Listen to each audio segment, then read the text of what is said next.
Warning: our YouTube channel and its videos may contain scenes, language, and content that may not be appropriate for all audiences. These videos include surveillance footage, undercover pursuit of suspects, actual police and rescue operations, and fearless confrontations. If you do not approve of the content, please do not watch our videos. If you wish to continue, we strongly advise that you proceed with caution. Viewers' discretion is advised.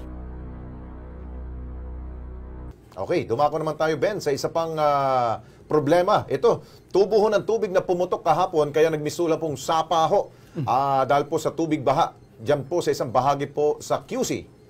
Agad na sinilip po ng KP team ang reklamo dyan sa may Calamba Street, Barangay Santo Domingo. Pumutok raw kasi po ang tubo bandang 1:00 ng tanghali kahapon. Ayun. Ang ilang residente po sinamantala tuloy ng libreng tubig at ginawang panglinis ng motor at bisikleta.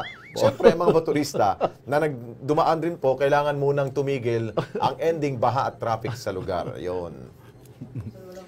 At nakausap natin, Ben, ang si Grace Laksa. Siya po yung head ng Media Affairs po ng Maynilad. Ito, mabilis naman po niyang inaksyonan po itong problemang ito. At sa ngayon po, naayos na daw yung pumutok na tubo ho dyan ng tubig. Kaya, Ma'am Grace, thank you sa Maynilad.